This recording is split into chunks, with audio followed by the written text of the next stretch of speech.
पटना के एक छोटे से गांव में एक नायरा नाम की लड़की अपनी माँ अक्षरा के साथ रहती थी। उसकी माँ बहुत बीमार रहा करती थी। वो बहुत गरीब थे और नायरा लोगों के घर में काम करके कुछ पैसे कमा लिया करती, जिससे वो अपनी माँ के लिए दवाइयाँ ले आया करती थी। एक दिन अक्षरा बहुत जोर से खांस रही थी, तभी उसके पास नायरा आकर कहती है, माँ क्या हुआ आपको? रुको मैं अभी आपके लिए दवाई खरीद कर लाती हूँ। अक्षरा की हालत बहुत खराब होती है, इसीलिए वो उससे कुछ नहीं कह पाती। तभी नायरा दुकान से अपनी माँ के लिए दवाई लेने के लिए निकल जाती है। वो रास्ते में जा रही होती है तो आसमान से उसके पास एक किताब आके गिरती है। वो उस किताब को उठाती है और सोचती है, अरे ये किताब कहाँ से आई? दिखने में तो ये बहुत अलग है, चलो मैं इसे अपने घर पर ले जाऊंगी। नायरा दुकान से दवाई लेकर किताब को सीधा अपने घर ले जाती है और दवाई अपनी माँ को देती है। रात के समय वो किताब खोल के पढ़ने लगती है। उस किताब में सबके मरने का समय लिखा होता है और सबसे पहले पन्ने पर नायरा की माँ की मृत्यु का समय होता है। किताब पढ़ने के बाद नायरा बहुत जोर से रोने लगती है।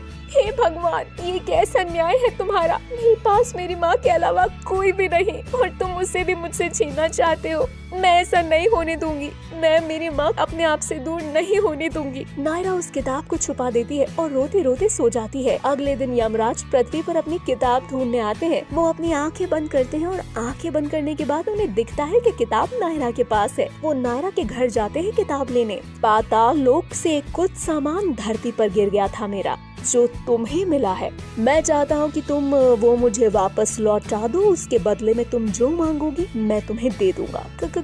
क्या? मेरे पास तो कोई किताब नहीं है। आप यहाँ क्यों आए हो? जाओ यहाँ से। किसी के घर में ऐसे बिना पूछे नहीं आना चाहिए। ये कहकर वो अंदर चली जाती है, लेकिन यमराज को पता चल जाता है कि वो झूठ बोल रही है, क्योंकि उन्होंने तो किताब का नाम भी नहीं लिया था। अगले दिन यमराज ऋषि मुनि का रूप धारण करके उसके घर आते हैं और अक्षरा से कहते हैं, हे माई, 2 दिन से भूखा हूँ, कुछ खाने को दे दो। अक्षरा तुरंत खाना बनाकर लाती है और ऋषि मुनि को खिलाती है। जब अक्षरा खाना बना रही होती है तब वो घर में जाकर किताब को ढूंढते हैं और फिर वो जा रहे होते हैं तो अक्षरा उनके पैर छूकर आशीर्वाद लेती है। तथास्तु बेटा। जब यमराज उस किताब को खोलते हैं तो देखते हैं कि सबसे ऊपर नायरा की माँ अक्षरा का नाम होता है और उनका समय खत्म हो जाता है। यमराज मजबूर होते हैं, इसलिए वो अक्षरा के प्राण निकालने के लिए अपना ब्रह्मास्त्र भेजते हैं, लेकिन उस ब्रह्मास्त्र का अक्षरा पर कोई काम नहीं होता। इस बात से वो अचंभित रह जाते हैं। वो कई बार अपना ब्रह्मास्त्र अक्षरा के प्राण निकालने के लिए भेजते हैं, लेकिन हर बार ब्रह्मास्त्र वापस आ जाता है।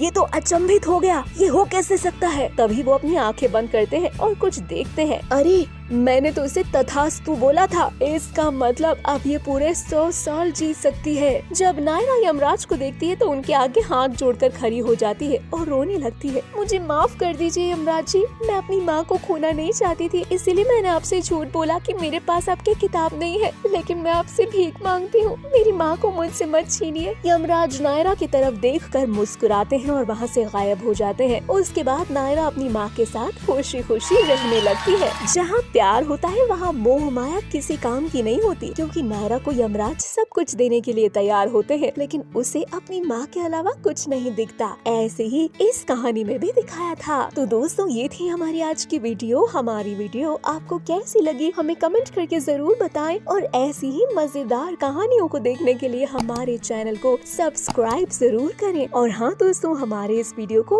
अपने दोस्तों के साथ जरूर शेयर करें।